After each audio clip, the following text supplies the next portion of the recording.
Yo estaba terminando de jugar al fútbol con amigos y mi esposa me avisa que rompió bolsa.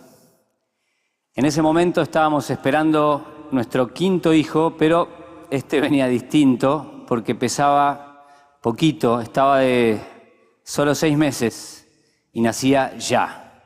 Así que volamos al hospital con miles de cosas en la cabeza por todo lo que podía pasar y después de 2 días bravos, nació Juan Bautista, con apenas 800 gramos, un pelletito. En ese momento, se imaginarán, mezcla de alegría y de miedo, prematuro, incubadora, lleno de enfermeras y de médicos, y mi familia full, porque había 4 afuera, y nadie te daba garantías de nada, porque claro, era muy chiquito. En ese momento no sabés cómo va a seguir todo. Lo que sí sabíamos era que íbamos a estar muy acompañados y que a él no le iba a faltar nada. Iba a estar cuidado en cada detalle. Y así fue. Hoy tiene casi 4 años y tira abajo las paredes de mi casa con sus pelotazos. Creo que todos sabemos lo que necesita un recién nacido, pero creo que casi nadie sabe lo que necesita alguien que está en la otra punta de la vida, alguien que se está por morir. Y de eso les vengo a hablar hoy. Tengo el privilegio de trabajar hace 15 años como médico acompañando a personas que están en el final de su vida con una enfermedad terminal. Esto se llama cuidados paliativos y es el trabajo de un equipo para cuidar como cualquiera de nosotros querría y merecería ser cuidado en un momento como ese. Y cuando les hablo de personas con una enfermedad terminal, no se imaginen viejitos nada más, porque esto lamentablemente toca todas las edades de la vida. Laburantes, recién casados, adolescentes, deportistas, si estás haciendo la dieta de las harinas, fumadores, no fumadores. Esto de una u otra manera nos roza a todos. Y yo estoy seguro que todos conocemos a alguien que está luchando contra una enfermedad como esta. Se me vienen a la cabeza personas que ahora estoy acompañando, gente que quizás ustedes conocen, gente que quizás está acá sentada o del otro lado escuchándonos. Y en honor a cada uno de ellos, hoy quiero y debo decirles que es muy probable que mucha de esa gente esté sufriendo injustificadamente. Porque en nuestras sociedades, solo 1 de cada 10 personas recibe el cuidado que corresponde para semejante momento. Y esto es gravísimo. Significa, por ejemplo, que allá afuera hay gente con dolor, pero no de esos dolores que me torcí un tobillo, me duele la cabeza, pasajeros. Dolores de esos que no te dejan dormir, dolor que no te deja pensar. Significa que hay gente con gran incertidumbre porque no sabe cómo va su tratamiento, cómo sigue su enfermedad, y ven que se van poniendo flacos, que ya no pueden ir a trabajar y nadie les explica lo que está pasando. Incertidumbre que a veces te aguijonea más que cualquier otro síntoma. Hay gente que obviamente siente cosas, está ansiosa, angustiada, tiene miedo, tiene dudas y necesita ser escuchada, y son poco escuchados, porque escuchar lleva tiempo. Y hay gente que está girando por el sistema, y ojalá nunca les pase esto, rebotando en las guardias, pidiendo ayuda en una guardia y yendo a otra porque acá no lo ayudan, y llegan como sintiendo que molestan, y vuelta a casa, y nadie los quiere internar, porque son pacientes que le generan gastos al sistema, y entonces quedan fuera del sistema.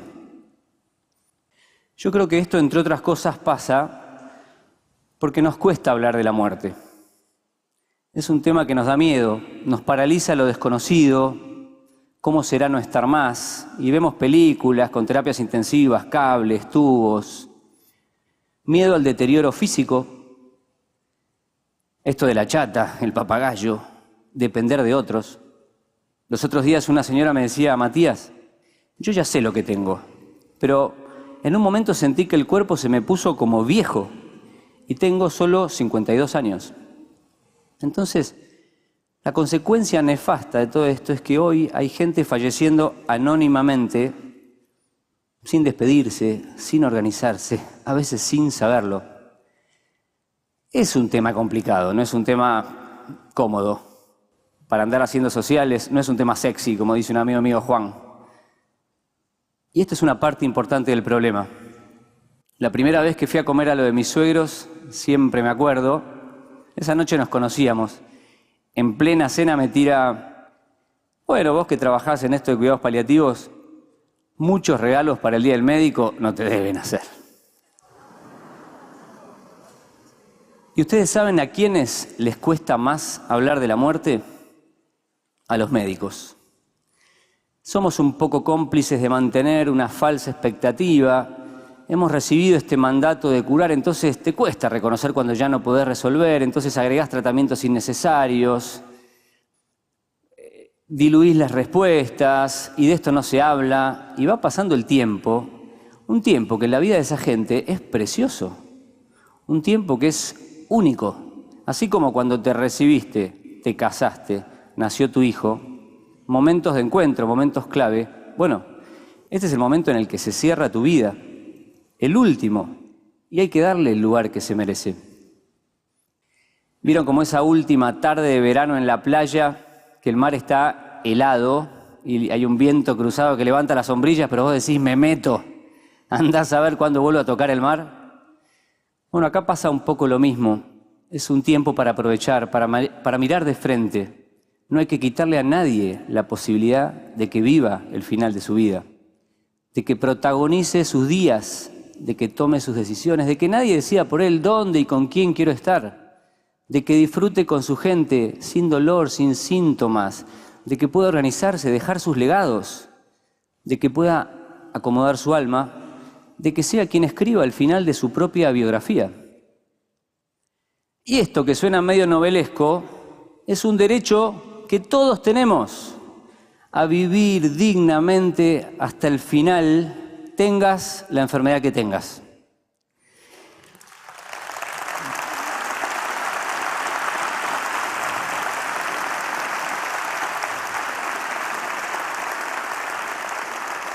Hacer cuidados como ese bebé recién nacido. Y está bueno saberlo, porque tenemos que exigirlo. Los cuidados paliativos existen hace muchos años, tenemos excelentes equipos que están en los principales hospitales de las grandes ciudades, en las prepagas, que todavía no son muy conocidos, cada vez hay más.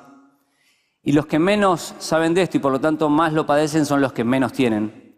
Por eso allá, por el 2009, con un grupo de amigos nos propusimos generar algo distinto, que llegue más y mejor a la gente. Y fundamos el Hospice Buen Samaritano. Una casa para alojar a personas sin recursos y con una enfermedad terminal, en donde un equipo de voluntarios, además de médicos, enfermeras, psicólogos, nos hacemos familia de esa gente que está al costado de la vida y los recibimos más que como pacientes, como huéspedes. Que lo que encuentran en la cabecera de su cama es su nombre, Leo, Liliana, Ángel, José, y llegan de la nada, agotadísimos, desconfiados, doloridos, y les aseguro que acá empieza a cambiar la película, porque les preguntás quiénes son, les aliviás esos dolores que traen hace meses inexplicablemente, les contás algo de lo que está pasando y se dan cuenta que hay gente que los va a ayudar, que los quiere cuidar, que se quiere comprometer realmente, que va a estar con ellos siempre. Y entonces, ¿qué pasa? Recuperan las ganas de comer, vuelven a dormir una siesta, redescubren que Dios está con ellos en ese momento más que nunca y vuelven a rezar y recuperan la esperanza y dejan de ser un diagnóstico para volver a sentirse personas.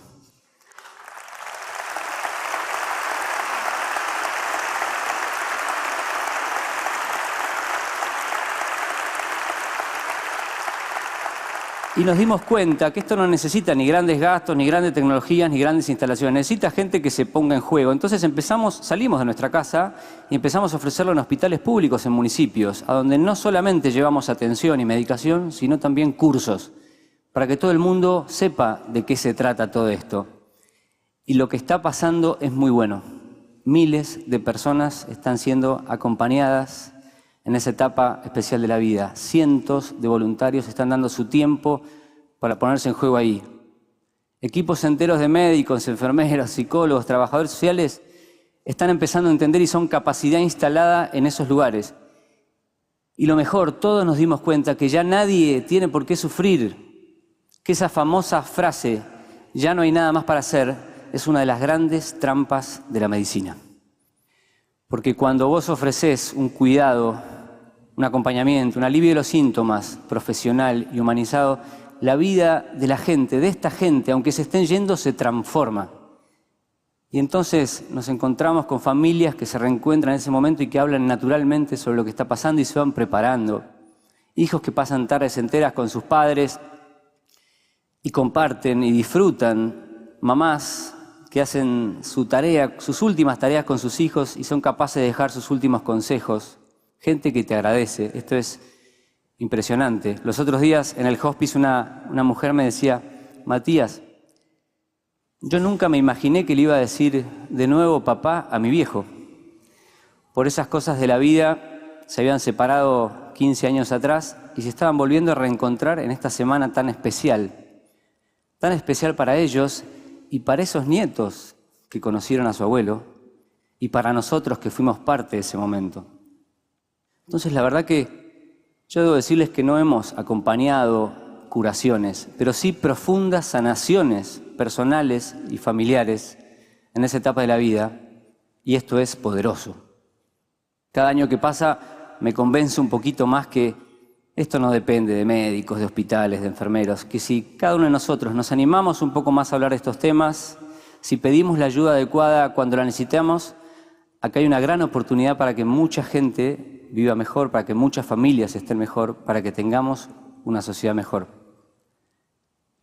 Siempre me preguntan, vos que tenés 5 pibes y que tu casa es un jardín de infantes y que tenés este trabajo que es tan particular, ¿qué significa para vos terminar bien un día de trabajo? ¿Con qué sensación te quedás al final del día? Y lo que siento se parece un poco a lo que me pasa cuando me acerco a sus camas en esos últimos días de la vida. Como en el caso de Viviana, esta joven mujer de 44 años, que nos conocemos ya hace varios meses, que ahora está dormida, con una respiración superficial,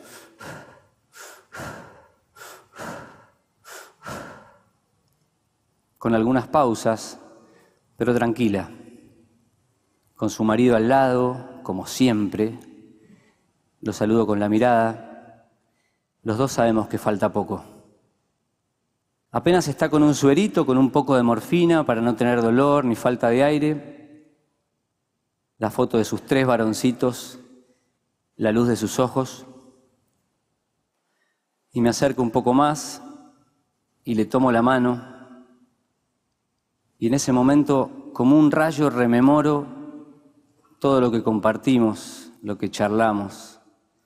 Su sonrisa, su mirada, sus deseos, su carácter. Qué gran mujer, me emociona pensar en ella. Y le tomo el pulso, que apenas se siente. Y pasan unos minutos largos, y ya no tiene pulso. Y dejó de respirar.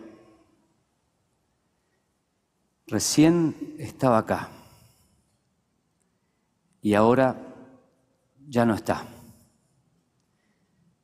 Misterioso segundo en el que siento que el cielo y la tierra se tocan mientras ella se va serenamente en paz.